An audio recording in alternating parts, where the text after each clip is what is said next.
Hi everyone, and welcome to the Wirex Crypto Podcast. I'm your host Lianna, and I'm very happy to introduce our guest for today, Claire Millward, founder at Block Digital. They provide marketing services for blockchain companies. Welcome, Claire.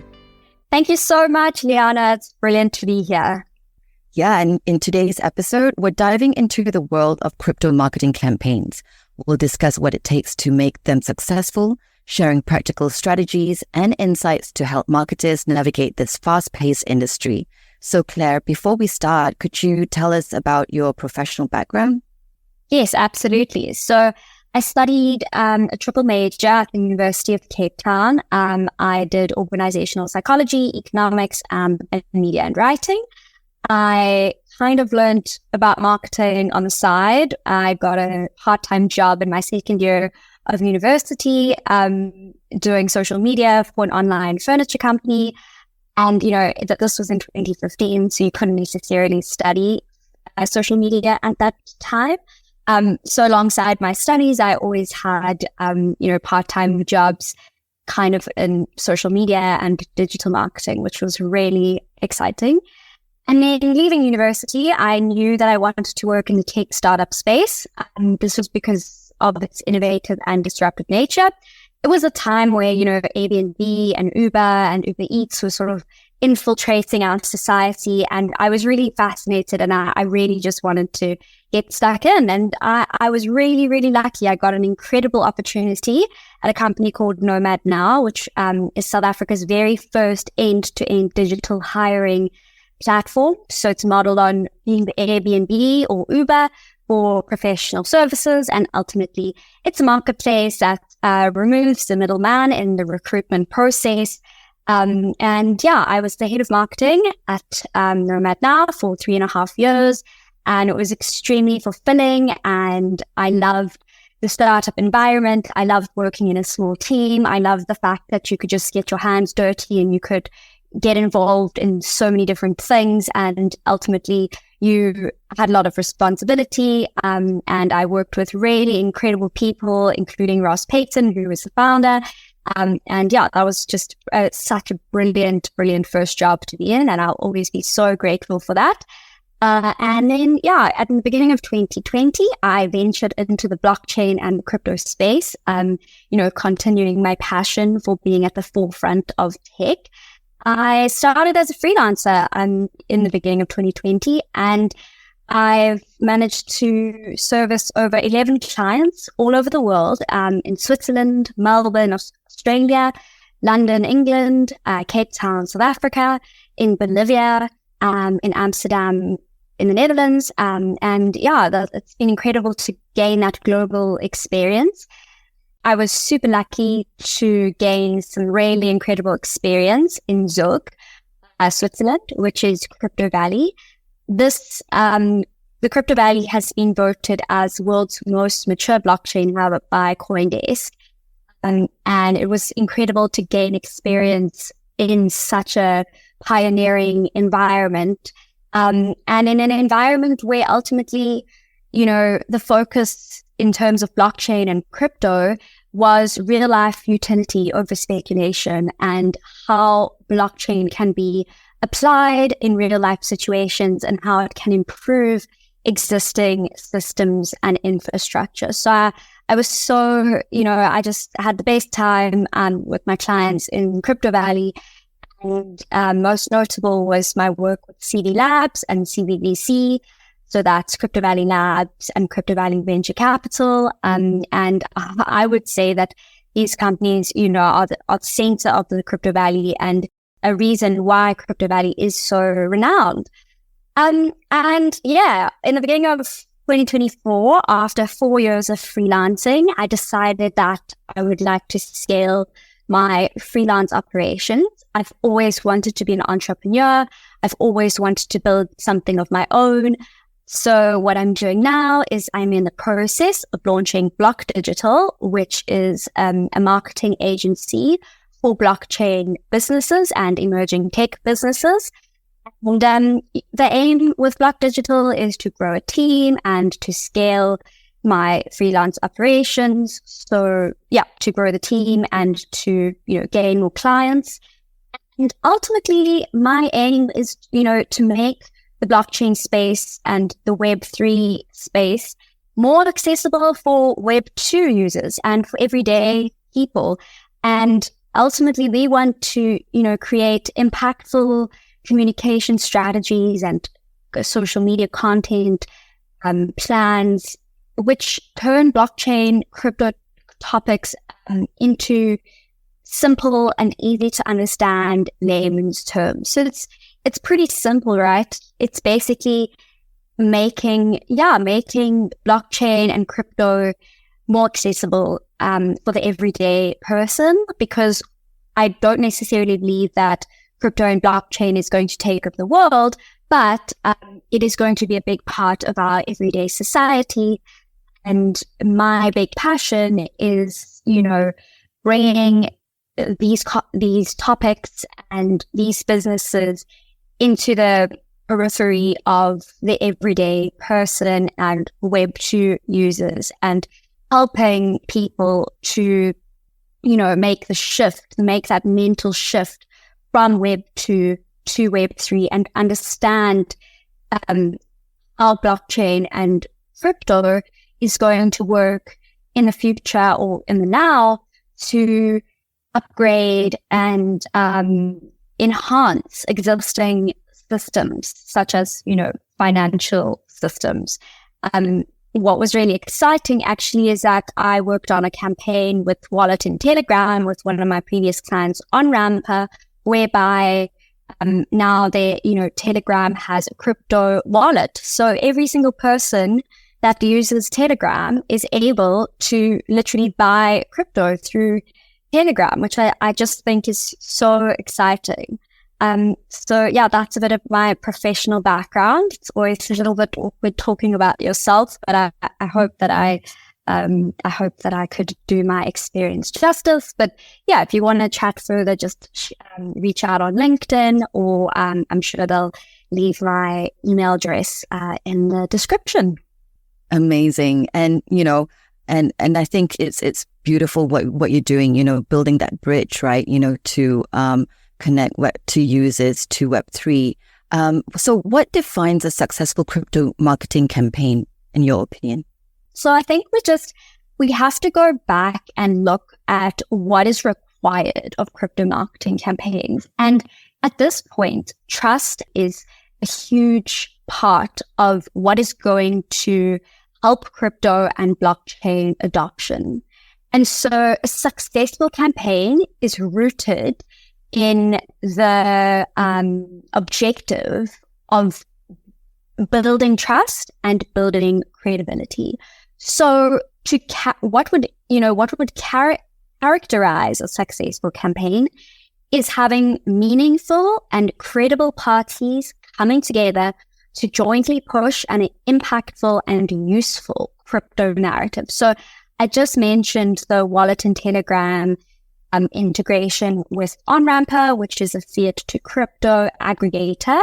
And, this is a great example whereby we came together with Wallet and Telegram, and our core messaging was we are aiming to put crypto in the pockets of the everyday user, and we are aiming to make crypto more accessible for the Web2 audience. And our pitch was making Web3 accessible within a Web2 interface. This was meaningful because this was huge development in the crypto space, and it's democratizing access to finance. And I believe that that's genuinely has the power to impact lives. And so, let's go back to why this is a successful crypto marketing campaign.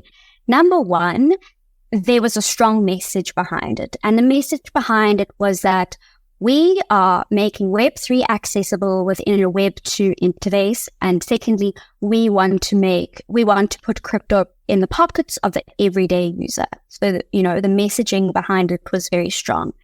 And then number two, the success was rooted in the fact that there were two very credible, very reliable parties coming together to push a campaign. And these parties are Wallet and Telegram. Telegram is used by millions of users all over the world. If you're not familiar with it, it's basically like WhatsApp, but it's Telegram. I'm not exactly a tech expert. I can't explain the exact differences. And then, OnRamper has been, is a really big player in the peer-to-crypto space, in the on-ramping space. And OnRamper is also, a brilliant organization because they're very much focused on accessibility. And what they do is it's an aggregator, and they are enabling successful fiat-to-crypto transactions all over the world. And they have endeavored to do a lot of research about what different fiat-to-crypto on-ramps exist in different locations. And they really work hard to ensure that local payment methods are available for people who want to buy crypto. Because a big problem is that, and in their research, they found that 80% of fiat-to-crypto transactions fail, which is amazing because we're never going to see crypto adoption if people cannot even buy crypto. So what OnRamper is doing is that they're making buying crypto more accessible. And what they're doing is they are providing as many different local payment methods as possible to users all over the world. So just to sum up, the marketing campaign was successful because the messaging was really strong, but at the same time, there were two very meaningful, very impactful organizations involved. And then just another thing, I would say, a successful crypto marketing campaign also is defined by a crypto marketing campaign which can prove the real life utility of blockchain and crypto. So a campaign where you actually show the impact that crypto and blockchain can have on the everyday user, on the Web 2 user, and, building that bridge between Web 2 and Web 3. And I think it's just so important that as marketeers, we focus on the utility of blockchain rather than the speculation of blockchain. Whilst NFTs are fun, I think the biggest impact that blockchain is going to have is democratizing access to finance and improving existing systems. I hope that answers your question. Yeah, and definitely, something that improves lives, right? And has Exactly. that impact. What strategies do you use to build brand loyalty in the crypto space?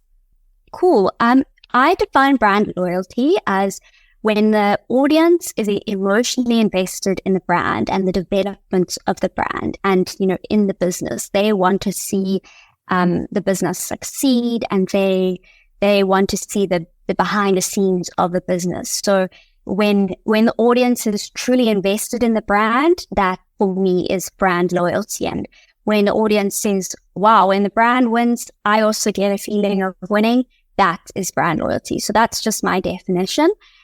But a gap to building brand loyalty in the crypto space or the blockchain space is the mistrust of the space. And so there is a need to build brand credibility. So before we build brand loyalty, we actually have to build brand credibility, and we have to build the trust of the company, like trust in the company. And so the way I, build trust or build brand credibility is through co-marketing campaigns. So leveraging off other really successful brands and leveraging off the value of their brand. So how I got involved with Wirex actually is Lianna and I worked on a PR campaign with OnRamper, one of my previous clients. And then also making the audience feel that they are part of the journey. So publishing, lots of team pictures at conferences or events, and, sharing pictures of the team bonding and, the team actually behind the scenes, because people want to be involved. People buy from people, and people want to be invested in the journey of the building of these tech companies. And then finally, I try to ensure that the content serves the audience. So, it's pretty stereotypical, but the content needs to entertain, inform, or educate. You cannot just spew information at the audience. We are living in a time where it's a two-way conversation, and the audience really wants to gain value by looking at your social media, for example. So building brand loyalty, just to go back to the question, building brand loyalty first lies in building brand credibility. So you need to make your brand believable, and you need to make your brand trustworthy, and you need to show that your brand is trustworthy. And once you are able to build credibility and trust, then you're able to build brand loyalty. And finally, another step is to ensure that the content that you publish really serves the audience and really aims to kind of make their day. It's like people are sitting on the train or on the bus, they're scrolling on your LinkedIn page, and you want to give them something to smile about, or you want to give them something to learn about, or you want to give them something to feel hopeful about. Yeah. And you were saying something about giving value, right? And those are great values for the users, What innovations in technology or marketing tactics do you think will have the biggest impact on future crypto marketing campaigns? So this is a very interesting one. A lot of people are going on about how AI is going to write our content and everything like that. But I actually, I really enjoyed this question, and I actually think that the fundamental rules of marketing will always stand. So I've just read the 22 immutable laws of marketing, and at the end of the day, the power of authenticity and building an emotional connection between the brand and audience will have the biggest impact. And the innovations and technology which allow that is actually not the first innovation in technology, which I think is very important to speak about, is TikTok. And TikTok is completely disrupting marketing as we know it. And in my free time, I literally spend hours and hours on TikTok because I'm just so fascinated by how people are so addicted to TikTok and how it is the future of marketing. And so this innovation in technology, so the TikTok being the innovation in technology, is allowing for marketing tactic, which I would kind of call, people buying from people and people being invested in people. So the marketing tactic is going to be, the rise of personal branding for founders, or founders even being present on TikTok. And the idea that the audience has access to the behind the scenes of the founder or the business or the team. And so for me, I think the rise of video content and the rise of TikTok is going to have the biggest impact. And the reason is that when you're able to see the behind the scenes, and when you're able to have access to, the person, it increases credibility, it increases trust, and it increases that emotional investment between the audience and the brand. And I think that, it's quite scary how, customers or the audiences are demanding so much of your personal life and how they want to see who, the behind the scenes. But this is the future, and this is where things are going. People more than ever want to see people, and they want to see stories, and they want to see your everyday life. They want to see your day in the life. They want to see you making a meal.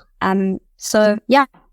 Yeah, that's amazing. I mean, whenever I think about TikTok, these short form videos, they really do have a hold, right, on you. And but what you said was really important as well, that it's got to build authenticity and credibility, right? And trust is such an important thing in this space.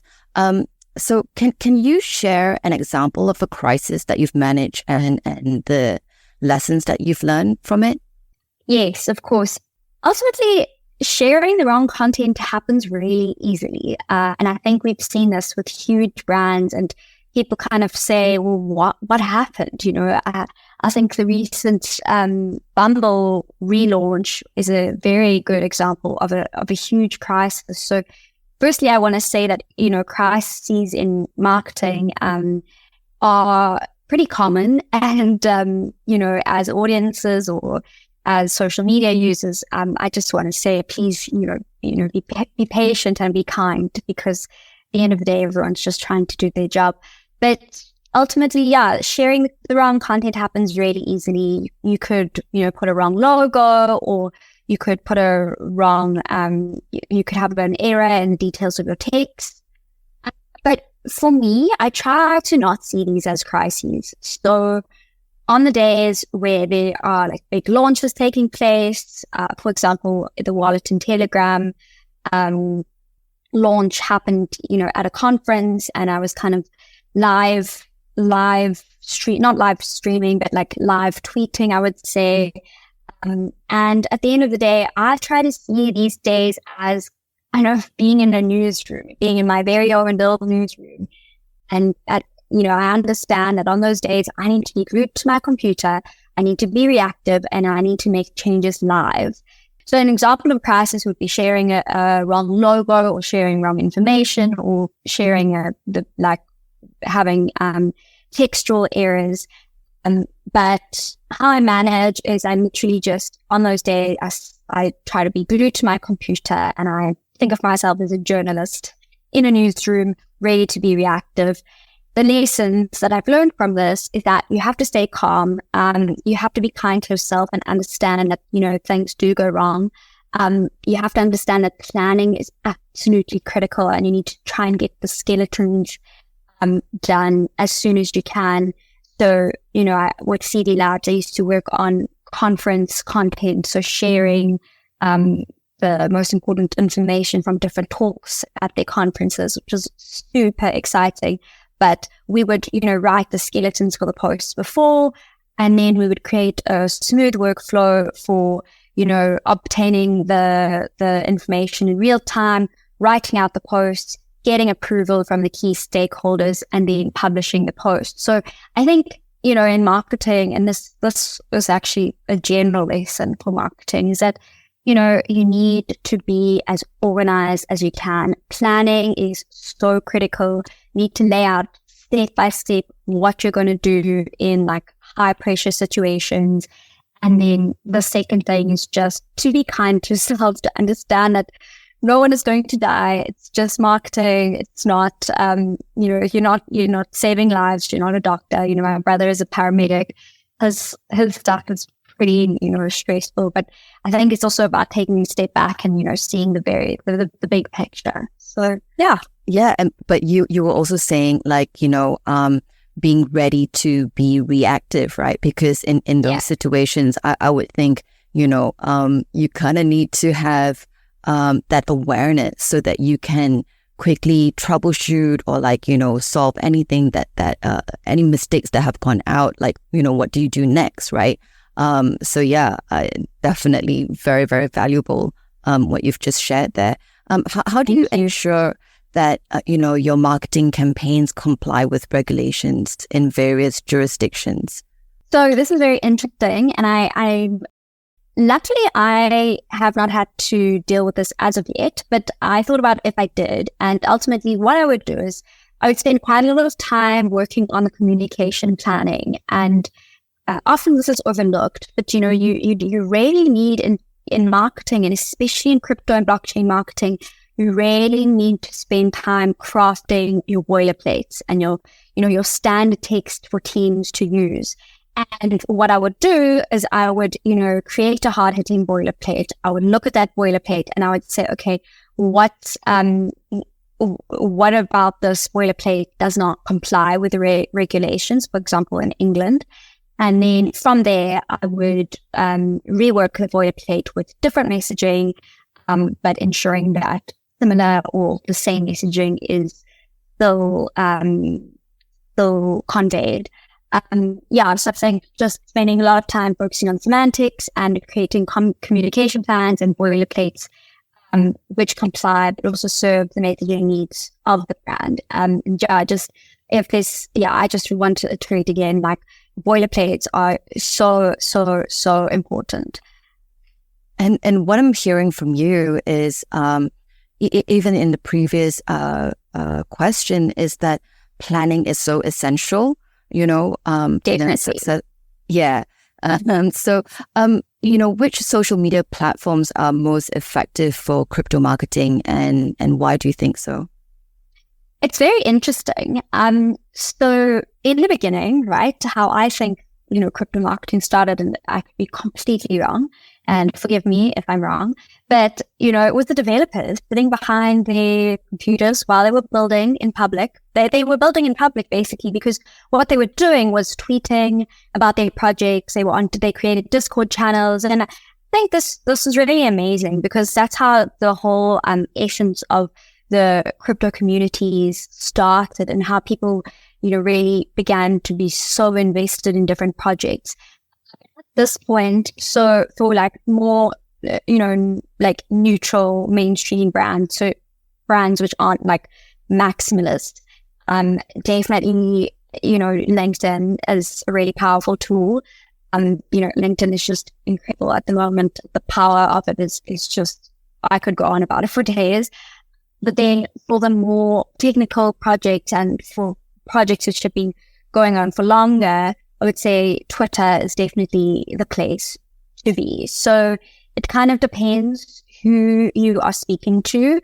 I tend to work with projects which are more mainstream and kind of connect Web 2 and Web 3 and, work with like almost not institutions, but along those lines. So then LinkedIn is very important, but then from a brand personality point of view, to get people to be emotionally invested in your brand, I would always use Instagram.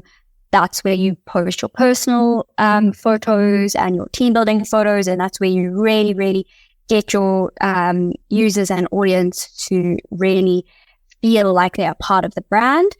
But then, for maxi projects, Twitter is definitely on fire. But I think it's just incredible how it all started with like the Discord channels and the developers having their own Twitter accounts and really sharing with the public what they're doing. And I think that, just speaks to the transparency in the crypto and blockchain space and the idea that it's a space for everyone to be involved in. And, if you're interested, then there's always a place for you. And I think that's what's so incredible about the crypto and blockchain community. Amazing. And how do you create engaging social media content that resonates with the crypto community? Yeah, so I go back to the basics of marketing, and I understand that for me, in my opinion, and, I could be wrong, but what I believe is that what resonates with the crypto community isn't actually that different to what resonates with everyone. At the end of the day, we're all human. We're all just scrolling on our phones. And as I said before, people go to social media to get value. They want to be entertained. They want to be informed. They want to be educated. So I always consider how I can, make people laugh, or how I can make people feel inspired, or how I can, educate people to a certain extent. So I think, how I create engaging social media content boils down to what's going to entertain, what's going to educate, what's going to inform, but also what is going to build an emotional investment between audience and brand.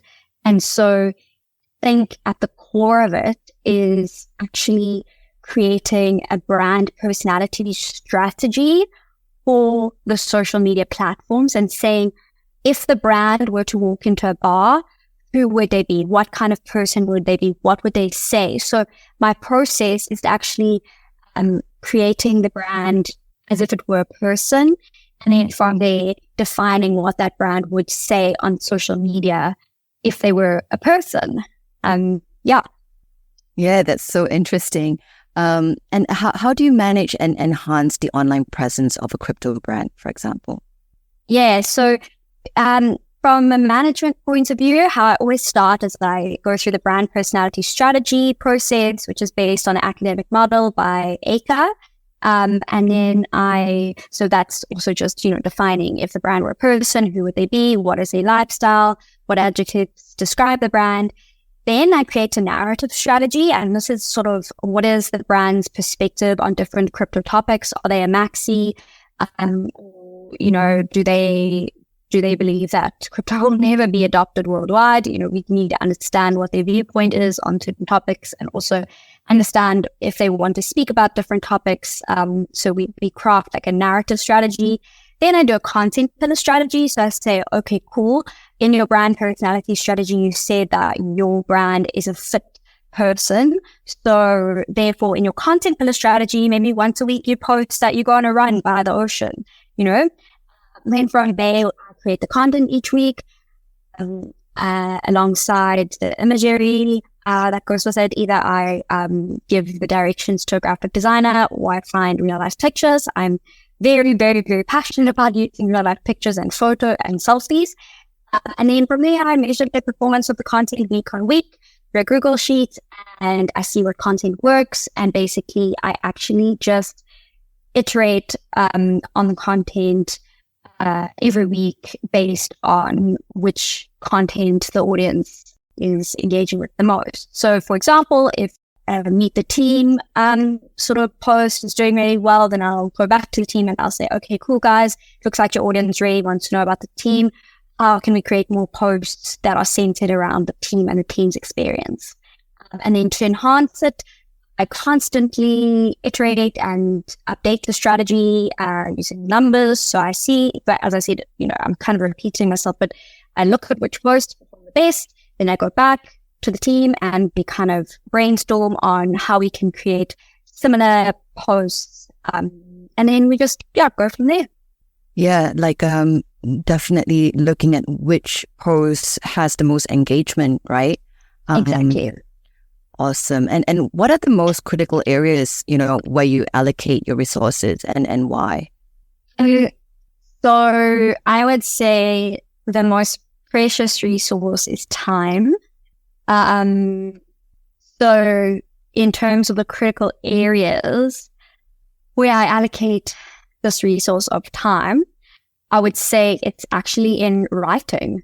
I like to begin my day by sitting down and just writing a whole lot of posts for all my different clients so that I build up a bank of posts for them to use at any point. And what this also does is just help me to really get into the minds of the audience and really get into the essence of the brand. And it kind of just becomes like a creative exercise. And I'm passionate about trying to always be in flow state.